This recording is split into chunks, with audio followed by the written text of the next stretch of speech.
Welcome back to Buddhist audiobook shelf. Today, we embark on a journey through the Noble Eightfold Path, a profound exploration of the path to the cessation of suffering written by Bhikkhu Bodhi and expertly formatted into an audiobook by Buddhist audiobook shelf. As the Buddha encouraged the dissemination of his teachings for the benefit of all, we've worked diligently to transform this insightful book into an accessible audio format. Now, it's your turn to contribute. Help us extend the reach of these teachings by subscribing, liking, and sharing this video. Your support plays a vital role in bringing the wisdom of the Buddha to a wider audience. Join us in fostering a community committed to understanding and embodying the path to liberation. Now let's get started with the preface. The essence of the Buddha's teaching can be summed up in two principles: the Four Noble Truths and the Noble Eightfold Path. The first covers the side of doctrine, and the primary response it elicits is understanding. The second covers the side of discipline, in the broadest sense of that word, and the primary response it calls for is practice. In the structure of the teaching, these two principles lock together into an indivisible unity called the Dharma Vinaya, the doctrine and discipline, or, in brief, the Dharma. The internal unity of the Dharma is guaranteed by the fact that the last of the Four Noble Truths, the truth of the way, is the Noble Eightfold Path, while the first factor of the Noble Eightfold Path, right view, is the understanding of the Four Noble Truths. Thus the two principles penetrate and include one another, the formula of the Four Noble Truths containing the Eightfold Path and the Noble Eightfold Path containing the Four Truths. Given this integral unity, it would be pointless to pose the question which of the two aspects of the Dharma has greater value, the doctrine or the path. But if we did risk the pointless by asking that question, the answer would have to be the path. The path claims primacy because it is precisely this that brings the teaching to life. The path translates the Dharma from a collection of abstract formulas into a continually unfolding disclosure of truth.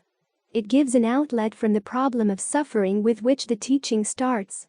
And it makes the teaching's goal, liberation from suffering, accessible to us in our own experience, where alone it takes on authentic meaning.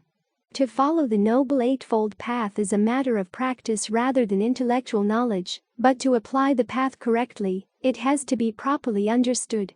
In fact, right understanding of the path is itself a part of the practice. It is a facet of right view, the first path factor, the forerunner and guide for the rest of the path. Thus, though initial enthusiasm might suggest that the task of intellectual comprehension may be shelved as a bothersome distraction, mature consideration reveals it to be quite essential to ultimate success in the practice.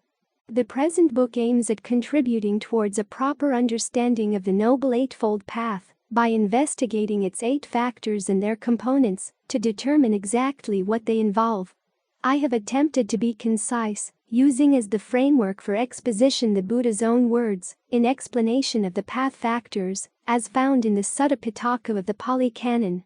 To assist the reader with limited access to primary sources even in translation, I have tried to confine my selection of quotations as much as possible, but not completely, to those found in Venerable Nyanatiloka's classic anthology, The Word of the Buddha. In some cases, passages taken from that work have been slightly modified to accord with my own preferred renderings. For further amplification of meaning, I have sometimes drawn upon the commentaries, especially in my accounts of concentration and wisdom, chapters 7 and 8. I have relied heavily on the Visuddhimagga, the Path of Purification, a vast encyclopedic work which systematizes the practice of the path in a detailed and comprehensive manner. Limitations of space prevent an exhaustive treatment of each factor. To compensate for this deficiency, I have included a list of recommended readings at the end, which the reader may consult for more detailed explanations of individual path factors. For full commitment to the practice of the path, however, especially in its advanced stages of concentration and insight, it will be extremely helpful to have contact with a properly qualified teacher. Written by Bhikkhu Bodhi. Chapter 1. The Way to the End of Suffering. The search for a spiritual path is born out of suffering. It does not start with lights and ecstasy, but with the hard tax of pain, disappointment, and confusion. However, for suffering to give birth to a genuine spiritual search, it must amount to more than something passively received from without. It has to trigger an inner realization, a perception which pierces through the facile complacency of our usual encounter with the world, to glimpse the insecurity perpetually gaping underfoot. When this insight dawns, even if only momentarily, it can precipitate a profound personal crisis.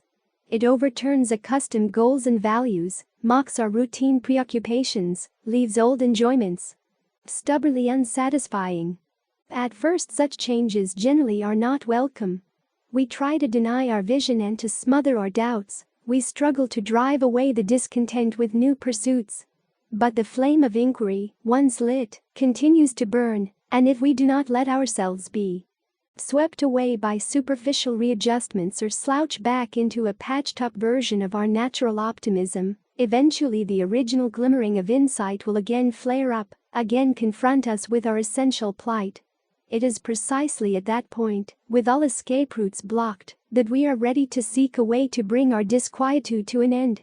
No longer can we continue to drift complacently through life, driven blindly by our hunger for sense pleasures and by the pressure of prevailing social norms. A deeper reality beckons us. We have heard the call of a more stable, more authentic happiness, and until we arrive at our destination, we cannot rest content.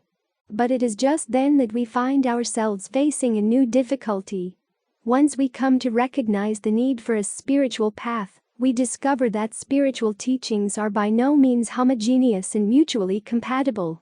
When we browse through the shelves of humanity's spiritual heritage, both ancient and contemporary, we do not find a single tidy volume, but a veritable bazaar of spiritual systems and disciplines, each offering themselves to us as the highest, the fastest, the most powerful, or the most profound solution to our quest for the ultimate. Confronted with this melange, we fall into confusion trying to size them up to decide which is truly liberative, a real solution to our needs, and which is a sidetrack beset with hidden flaws.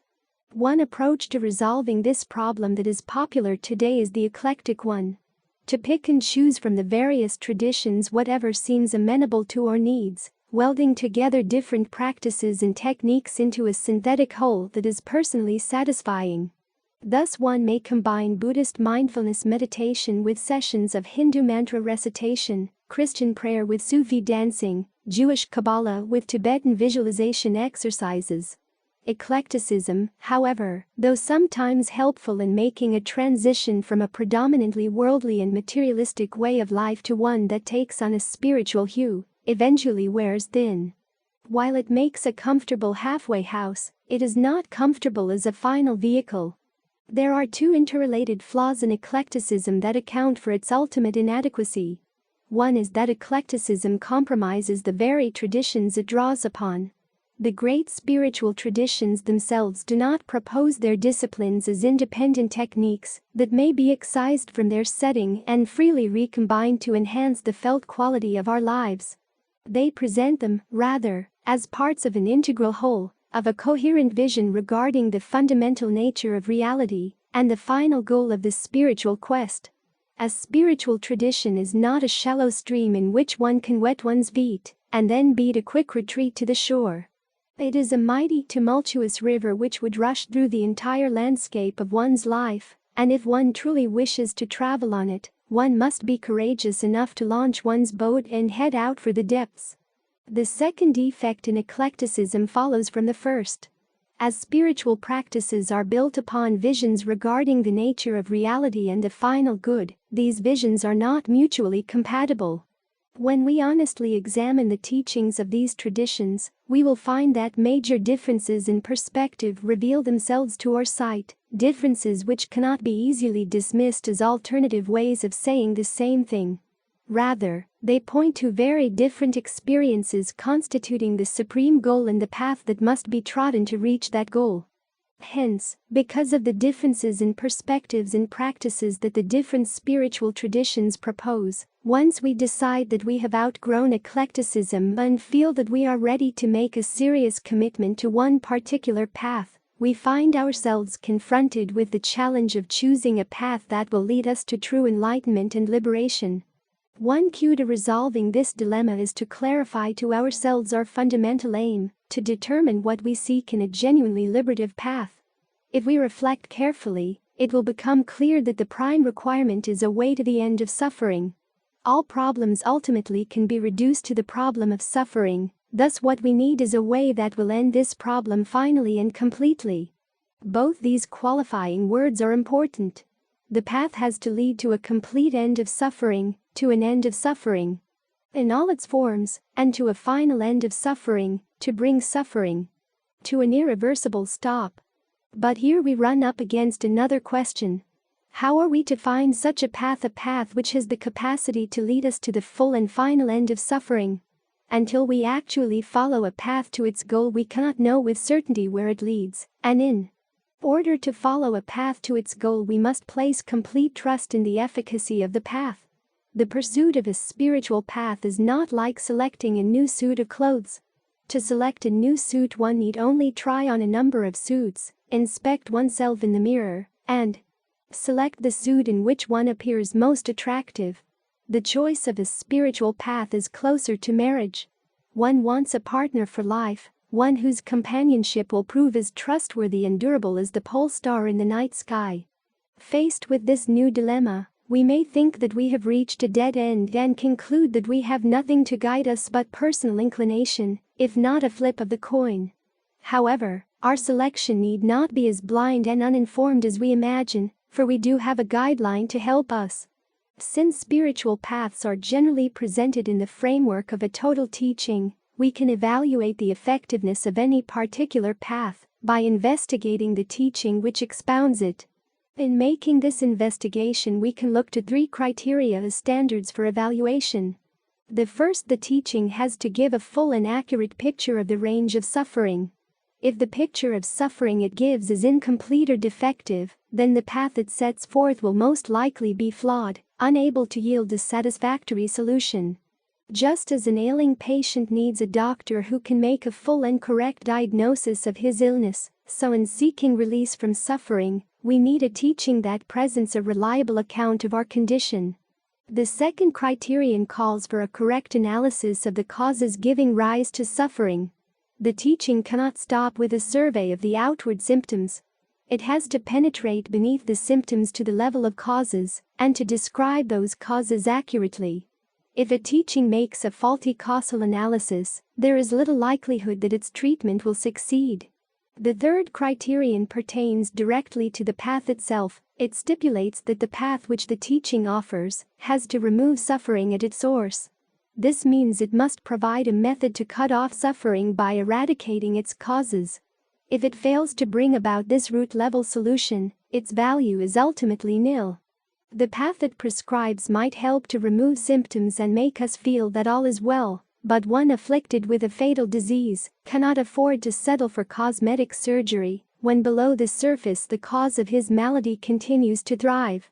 To sum up, we find 3 requirements for a teaching proposing to offer a true path to the end of suffering. First, it has to set forth a full and accurate picture of the range of suffering. Second, it must present a correct analysis of the causes of suffering. And third, it must give us the means to eradicate the causes of suffering. This is not the place to evaluate the various spiritual disciplines in terms of these criteria. Our concern is only with the Dharma, the teaching of the Buddha, and with the solution this teaching offers to the problem of suffering.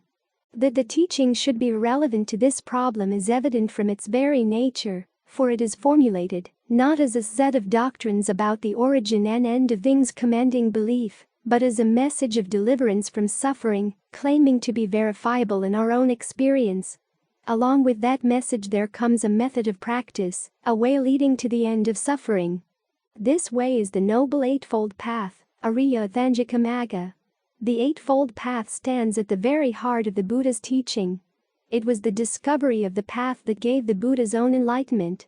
a universal significance, and elevated him from the status of a wise and benevolent sage to that of a world teacher. To his own disciples he was preeminently the arouser of the path unarisen before, the producer of the path not produced before, the declarer of the path not declared before, the knower of the path, the seer of the path, the guide. The bonds of evil. To see the Noble Eightfold Path as a viable vehicle to liberation, we have to check it out against our three criteria. To look at the Buddha's account of the range of suffering, his analysis of its causes, and the program he offers as a remedy. The range of suffering. The Buddha does not merely touch the problem of suffering tangentially, he makes it, rather, the very cornerstone of his teaching. He starts the Four Noble Truths that sum up his message with the announcement that life is inseparably tied to something he calls dukkha. The Pali word is often translated as suffering, but it means something deeper than pain and misery. It refers to a basic unsatisfactory running through our lives, the lives of all but the enlightened. Sometimes this unsatisfactory erupts into the open as sorrow, grief, disappointment, or despair, but usually it hovers at the edge of our awareness as a vague unlocalized sense that things are never quite perfect, never fully adequate to our expectations of what they should be. This fact of dualiha, the Buddha says, is the only real spiritual problem. The other problems, the theological and metaphysical questions that have taunted religious thinkers through the centuries, he gently waves aside as matters not tending to liberation. What he teaches, he says, is just suffering and the ending of suffering, dukkha and its cessation. The Buddha does not stop with generalities. He goes on to expose the different forms that dukkha takes, both the evident and the subtle. He starts with what is close at hand, with the suffering inherent in the physical process of life itself. Here dukkha shows up in the events of birth, aging, and death, in our susceptibility to sickness, accidents, and injuries, even in hunger and thirst. It appears again in our inner reactions to disagreeable situations and events. In the sorrow, anger, frustration, and fear aroused by painful separations, by unpleasant encounters, by the failure to get what we want. Even our pleasures, the Buddha says, are not immune from dukkha. They give us happiness while they last, but they do not last forever. Eventually they must pass away, and when they go the loss leaves us feeling deprived. Our lives, for the most part, are strung out between the thirst for pleasure and the fear of pain. We pass our days running after the one and running away from the other, seldom enjoying the peace of contentment. Real satisfaction seems somehow always out of reach, just beyond the next horizon. Then in the end we have to die. To give up the identity we spent our whole life building, to leave behind everything and everyone we love. But even death, the Buddha teaches, does not bring us to the end of dukkha, for the life process does not stop with death. When life ends in one place, with one body, the mental continuum, the individual stream of consciousness, springs up again elsewhere with a new body as its physical support. Thus the cycle goes on over and over: birth, aging, and death, driven by the thirst for more existence. The Buddha declares that this round of rebirths called samsara, the wandering, has been turning through beginningless time. It is without a first point, without temporal origin. No matter how far back in time we go, we always find living beings ourselves in previous lives, wandering from one state of existence to another. The Buddha describes various realms where rebirth can take place. Realms of torment, the animal realm, the human realm, realms of celestial bliss. But none of these realms can offer a final refuge. Life in any plane must come to an end. It is impermanent and thus marked with that insecurity which is the deepest meaning of dukkha. For this reason, one aspiring to the complete end of dukkha cannot rest content with any mundane achievement, with any status, but must win emancipation from the entire unstable whirl. The causes of suffering. A teaching proposing to lead to the end of suffering must, as we said, give a reliable account of its causal origination. For if we want to put a stop to suffering, we have to stop it where it begins, with its causes. To stop the causes requires a thorough knowledge of what they are and how they work. Thus the Buddha devotes a sizable section of his teaching to laying bare the truth of the origin of dukkha. The origin he locates within ourselves, in a fundamental malady that permeates our being, causing disorder in our own minds and vitiating our relationships with others and with the world. The sign of this malady can be seen in our proclivity to certain unwholesome mental states called in Pali lalesas, usually translated defilements. The most basic defilements are the triad of greed, aversion, and delusion. Greed, labha, is self-centered desire. The desire for pleasure and possessions, the drive for survival, the urge to bolster this sense of ego with power, status, and prestige. Aversion, dosa, signifies the response of negation, expressed as rejection, irritation, condemnation, hatred, enmity, anger, and violence. Delusion, moha, means mental darkness. The thick coat of insensitivity which blocks out clear understanding.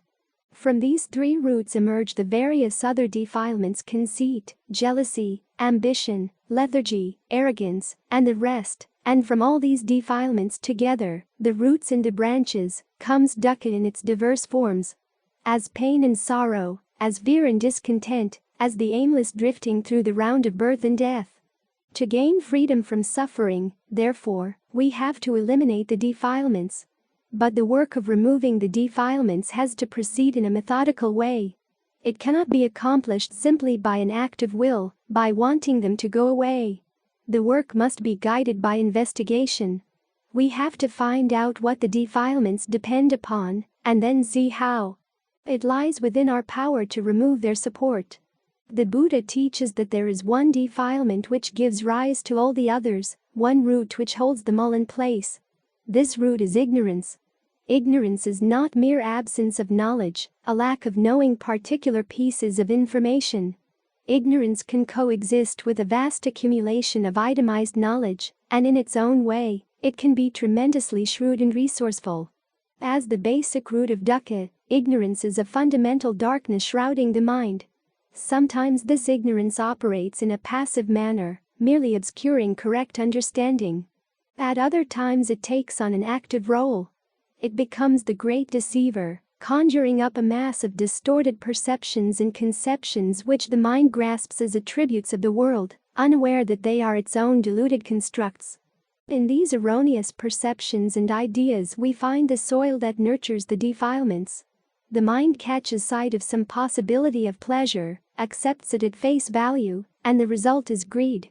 Our hunger for gratification is thwarted, obstacles appear, and up spring anger and aversion. Or we struggle over ambiguities, our sight clouds, and we become lost in delusion. With this we discover the breeding ground of dukkha. Ignorance issuing in the defilements issuing in suffering. As long as this causal matrix stands, we are not yet beyond danger. We might still find pleasure and enjoyment, sense pleasures, social pleasures, pleasures of the mind and heart. But no matter how much pleasure we might experience, no matter how successful we might be at dodging pain, the basic problem remains at the core of our being, and we continue to move within the bounds of dukkha. Cutting off the causes of suffering. To free ourselves from suffering fully and finally we have to eliminate it by the root, and that means to eliminate ignorance. But how does one go about eliminating ignorance? The answer follows clearly from the nature of the adversary. Since ignorance is a state of not knowing things as they really are, what is needed is knowledge of things as they really are. Not merely conceptual knowledge, knowledge as idea, but perceptual knowledge, a knowing which is also a seeing. This kind of knowing is called wisdom, panna. Wisdom helps to correct the distorting work of ignorance. It enables us to grasp things as they are in actuality, directly and immediately, free from the screen of ideas, views, and assumptions our minds ordinarily set up between themselves and the real. To eliminate ignorance we need wisdom, but how is wisdom to be acquired? As indubitable knowledge of the ultimate nature of things, wisdom cannot be gained by mere learning, by gathering and accumulating a battery of facts. However, the Buddha says, wisdom can be cultivated. It comes into being through a set of conditions which we have the power to develop. These conditions are actually mental factors, components of consciousness, which fit together into a systematic structure that can be called a path in the word's essential meaning. A course way for movement leading to a goal. The goal here is the end of suffering, and the path leading to it is the Noble Eightfold Path with its 8 factors.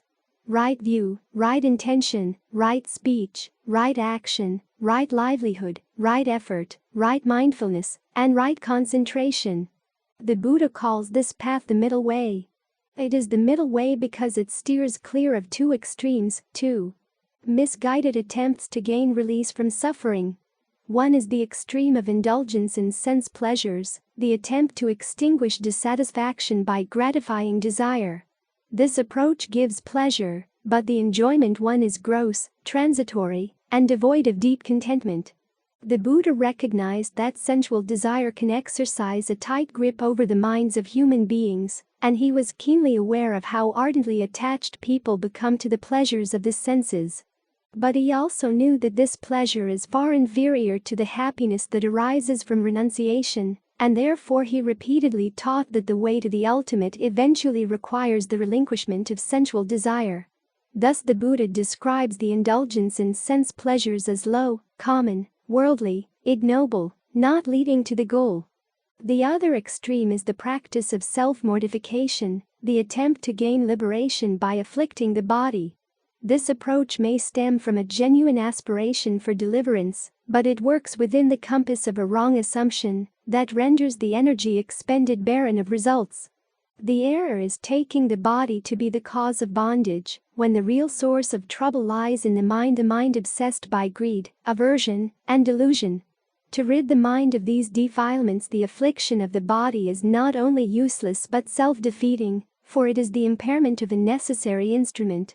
Thus the Buddha describes this second extreme as painful, ignoble, not leading to the goal. 2. Aloof from these 2 extreme approaches is the Noble Eightfold Path, called the middle way, not in the sense that it effects a compromise between the extremes, but in the sense that it transcends them both by avoiding the errors that each involves. The path avoids the extreme of sense indulgence by its recognition of the futility of desire and its stress on renunciation. Desire and sensuality, far from being means to happiness, are springs of suffering to be abandoned as the requisite of deliverance. But the practice of renunciation does not entail the tormenting of the body. It consists in mental training, and for this the body must be fit, a sturdy support for the inward work. Thus the body is to be looked after well, kept in good health, while the mental faculties are trained to generate the liberating wisdom. That is the middle way, the Noble Eightfold Path, which gives rise to vision, gives rise to knowledge, and leads to peace, to direct knowledge, to enlightenment, to nibbana. We appreciate your attentive listening, marking the conclusion of Chapter 1. Anticipate joining us for Chapter 2 soon. As the Buddha emphasized, a Dharma donation is the most significant form of contribution. The author has dedicated considerable effort to compose this book, and at Buddhist Audio Bookshelf, we've tirelessly converted such books into audiobook format. Now, you can actively contribute to the Dharma donation by simply subscribing, liking, and sharing this video. Once again, thank you for being an integral part of our community. Your engagement supports our collective effort to share valuable teachings, making the wisdom of the Dharma accessible to a wider audience.